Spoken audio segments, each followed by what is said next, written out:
안녕하세요. 역사는 온다. 장창호 삼국유사. 지난 시간 흑륜사의 벽화 보현보살에 이어서 오늘은 삼소관음과 중생사에 대해서 말씀드리겠습니다. 중생사는 현재 경주 배반동 신유림이라 한때 불리웠던 낭산이라는 곳에 있었던 신라 때의 절입니다. 지금은 같은 이름의 절은 있지만 그 신라 때의 중생사는 아니고 중생사지가 남아 있습니다.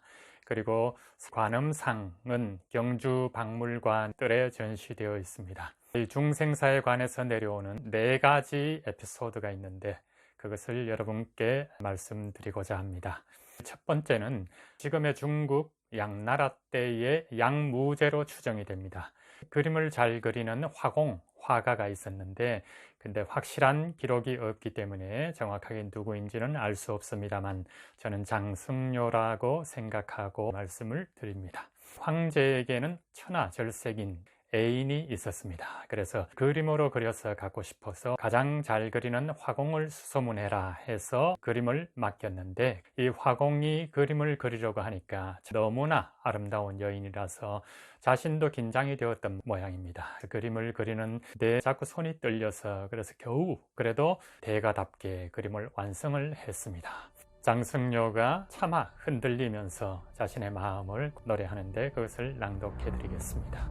사랑에 빠지면 눈이 멀어 사람이 제 눈으로 세상을 보니 어떤 이는 왼눈을 중심으로 보고 어떤 이는 오른 눈으로 보지 양쪽이 다 중심 눈인 사람도 있지 사랑에 빠지면 마음의 눈이 멀어 두 눈은 없는 것도 본다니 그의 앞에 가면 눈동자가 커지고 세상은 그대로인데 저는 넋을 잃지 현종이 빠진 양귀비도 내겐 소용없어 양무제가 빠진 그 애인도 그럴 거니 사랑에 빠지면 눈부터 달라져 사람은 제 눈으로 사랑에 빠지니 잠깐 눈 멀어 마음이 오래 머무는 이 멀건 대낮에도 불타오르는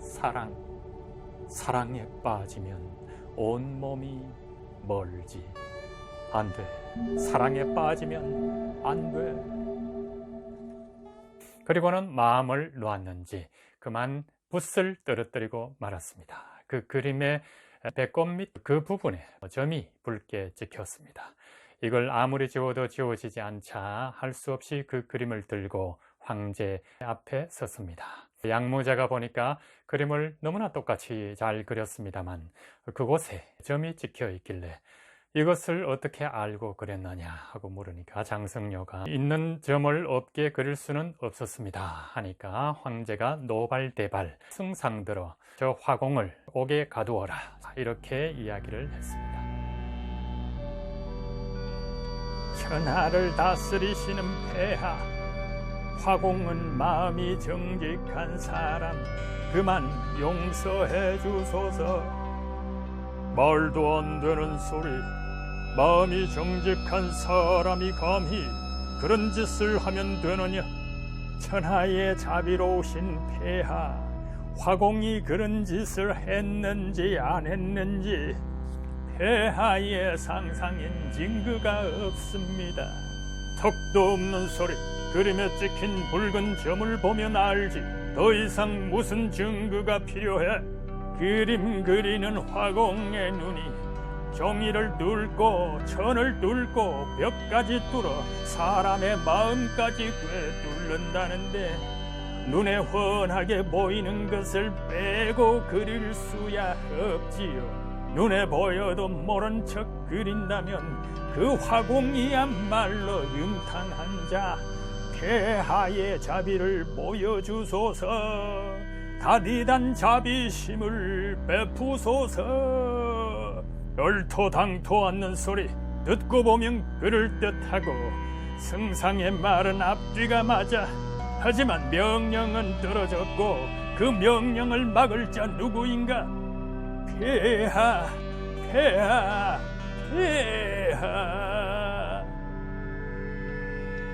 그래서 옥에 갇히게 되었는데 어느 날 승상이 그 화공이 너무나 정직하고 천리안을 갖고 있다고 생각을 했던 것이죠. 그래서 황제께 아뢰었습니다. 승상은 참으로 정직하고 천재인 것 같습니다. 꿰뚫어보는 눈이 있기 때문에 부정직하게 그릴 수 없었지 않느냐. 그러니 풀어주시면 어떻습니까? 하니까 양무제가 말하기를, 간밤에 내가 꿈을 꾸었는데 꿈을 그대로 그리는 천재라면, 그만큼 꿰뚫는 능력이 있다면 내 글을 풀어주리라 이야기를 합니다. 그래서 장승료를 불러냈습니다. 황제가 내가 간밤에 꾼 꿈을 그대로 그리라 하니까 단숨에 11면 관음 보살상을 그려냈습니다. 장승료가, 하지만 황제의 여인께서는 너무나 아름다우십니다.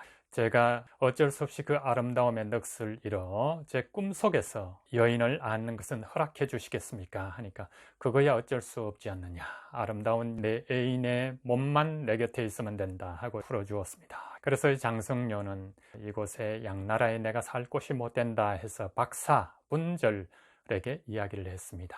저기 동쪽에 신라라는 나라에는 불국토라고 하는데 그곳에서 불법을 받들면서 사는 것이 어떻겠느냐 해서 박사분절과 함께 배를 타고 신라로 건너와서 중생사에 머물면서 11명 관음상을 조각을 했다는 이야기입니다. 두 번째 이야기입니다. 신라 마렵에 최은함이라는 사람이 있었습니다. 늦도록 아기가 없어 중생사 관음보살께 기도를 하여서 너뚱이를 보았습니다. 아기를 낳은 지 석 달이 못돼 후백제의 견혼이 쳐들어왔습니다. 이 난리에 최은함은 아이를 데리고 피난할 수가 없어서 관음보살께 기도를 했습니다. 이 아이를 굽어 보살펴 주소서. 아이와 함께 피신할 수가 없으니 여기에 놓아두고 가겠습니다. 난리가 끝나면 찾아오겠습니다 하고 관음보살상의 대좌 밑에다가 아기를 감추어 두고 급히 피신을 했습니다. 보름 후에 견혼이 물러가고 다시 중생사를 최은함이 찾았습니다. 보살 좌 밑에를 보니 아이가 그대로 피부가 우유를, 당시에는 우유가 있었겠습니까마는 우유를 바른 듯이 반들반들 빼곡같이 희고 뽀송뽀송한 것입니다. 낯빛도 빨간 게 어찌나 이쁜지 아무래도 관음보살께서 아이에게 젖을 주고 보살펴 준 게 아닌가 이렇게 전해지는 것이죠. 그때부터 이 관음보살의 영험을 믿고 사람들이 몰려 중생사에 대한 시주를 많이 했다는 이야기가 있고요. 바로 이 아이가 커서 훗날 고려 성종 때 시무 28조를 써 올린 최성노입니다. 이 최은함의 가게는 후대까지 관음보살상의 은덕을 입어서 잘 살았다는 이야기가 전해지고 있는 것이죠. 자, 세 번째 이야기는 서기 992년에 이때 중생사에는 주지로 성태스님이 주석하면서 밤낮으로 향을 피워서 관음보살께 기도를 하며 불법을 닦는 데 매진하고 있었습니다. 그런데 시주도 없고 이제 이 절을 떠나고자 합니다 하고 관음보살께 아뢰었습니다. 기도가 끝난 뒤 잠시 졸았나 봅니다. 관음보살이 나타나서 이 얘기를 하는 것입니다. 여기서 못 나가. 올 땐 마음대로 와도 갈 땐 함부로 못 가. 누가 제 이름 불러주면 기꺼이 머리 조아려야지. 굶어 죽을 처지에 자존심 세우니 텅 빈 절을 버리고 가려는 게지. 그건 안 돼. 여기서 한 발자국도 못 가. 한 자리에서 만년을 사는 내가 볼 때 자넨 나 못지않아. 그리 굶고도 여태 살았으니 그만하면 내공이 됐어. 우린 같이 있을 운명이야. 내가 시주받아 재 올릴 테니 자넨 기도를 해. 서로 돕고 살아야지. 부처도 사람도 서로 도와야지. 자넨 못 나가. 올 땐 마음대로 와도 갈 땐 함부로 못 가. 여기서 못 나가. 수일이 지난 어느 날, 그래서 성태스님이 계속 머물고 있는 이 절에 우마차를 끈 두 사람이 쌀과 소금을 싣고 오는 것이었습니다. 그래서 법당에 들어가 관음보살께 정성을 올리며 기도를 하는 것입니다. 성태 스님에게 그 이야기를 하는 거였습니다. 한 스님이 찾아와서 내가 중생사에 머문 지 오래인데 시주를 받으러 왔다 말을 하길래 이웃 사람들에게 시주를 거두어서 절로 찾아왔습니다. 그런데 저 보살상께서 바로 우리가 일전에 만났던 그 스님입니다. 이야기하는 거였습니다. 성태 스님은 마을에 시주를 얻으러 가지를 않았는데 말입니다. 그렇고 보면 이 중생사의 시주를 받아주기 위해서 관음보살께서 성태 스님의 얼굴로 변해서 마을에 이 두 사람을 만나 시주를 하게 만든 게 아닌가 짐작하는 거죠. 관음보살의 변신술이었습니다. 또 하루 저녁엔 절 대문에 불이 나서 마을 사람까지 달려와 불을 끄는데 법당에 들어가 관음상을 피신시키려고 찾았으나 화마를 미리 알고 관음상이 뜰 앞에 나와 있었다는 얘기입니다. 이 영험스러움을 알고 마을 사람들의 시주가 끊이질 않았다. 성태 스님은 덕분에 기도에 몰두하고 불법에 매진했다는 이야기가 세 번째 이야기입니다. 이제 마지막 이야기입니다. 네 번째. 고려 제19대 임금인 명종 때 이 중생사에는 점숭이라는 주지스님이 머물고 있었습니다. 그런데 점숭 스님은 그를 전혀 모르는 까막눈이었습니다. 다른 스님이 그걸 알고 이 절을 차지하려고 친위천사에게 기도를 했습니다. 주지승 대신에 내가 이 절을 하고자 합니다. 그는 경을 못 읽기 때문에 자격이 없습니다. 아랬더니 친위천사가 소문을 들고 왔습니다. 이때 소문이라는 것은 불교에서 죄와 공을 적은 서를 말합니다. 그 글을 못 읽어서는 절에 주지승을 하기가 어려우니까 그걸 점숭에게 던져주니까 점숭이 거꾸로 들고서 좔좔 외우는 것입니다. 그래서 친위천사가 깜짝 놀랐던 것이죠. 글자를 모르는데 어떻게 거꾸로 들고도 한자를 잘 읽는가 해서 바로 전해주니까 그만 점숭 스님은 입을 닫고 마는 것이었습니다. 확실히 까막눈이었습니다. 그래서 한 스님이 이래도 되겠습니까? 제가 저를 맡아서 돌보는 게 좋겠습니다. 하니까 친위 스님이 절에 서든 어디서든 글자를 알고 말을 잘하는 게 무슨 소용이 있는가?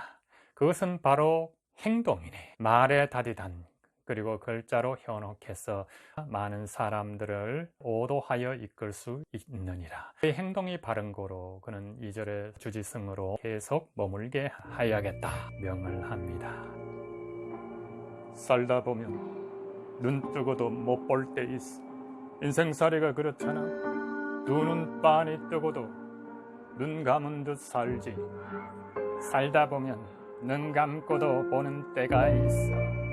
인생살이가 그렇지. 두 눈 딱 감고도 잘 보고 살지. 살다 보면 눈 뜨고도 모르고 눈 감고도 아는 수가 있어. 인생살이가 그렇지. 눈 뜨고도 못 보고 눈 감고도 잘 보지. 평소엔 잘 몰라. 무슨 일 나면 그때야 알아. 평소엔 잘 모르다가도 희한한 일이 생기면 그때야 아하. 인생살이가 별건가. 살다 보면 알다가도 모르고 모르다가도 아는 걸 살다 보면. 저를 차지하려고 했던 스님의 계략은 어긋나고 점숭 스님이 계속 이 절을 맡아서 마을 사람들의 시주가 끊이지 않았다는 얘기입니다. 무소의 뿔처럼 홀로 가라. 말 잘하고 글 잘 쓰면 뭐래. 한 걸음 움직여야 10걸음 가는 것을 가만 앉아서 말로는 누가 못해. 절의 주지가 말로 공덕 심으랴. 제 마음자리 잘 모시면 됐지. 무소의 뿔처럼 홀로 가라. 절밥 먹고 자리 탐하는 게 가관이지 얼마나 부질없고 잔인한 일인가. 다디단 말로 망해봐야 알지. 말로 염불하고 공덕 쌓는 승려들아. 그저 나무아미 탑을 정진하라. 무소의 뿔처럼 홀로 가라. 자, 이렇게 해서 삼소관음 중생사의 이야기 4가지 에피소드는 여기서 끝맺음 됩니다. 다음 시간에는 백률사에 전해 내려오는 인연에 대해서 말씀드리겠습니다. 또 뵙겠습니다.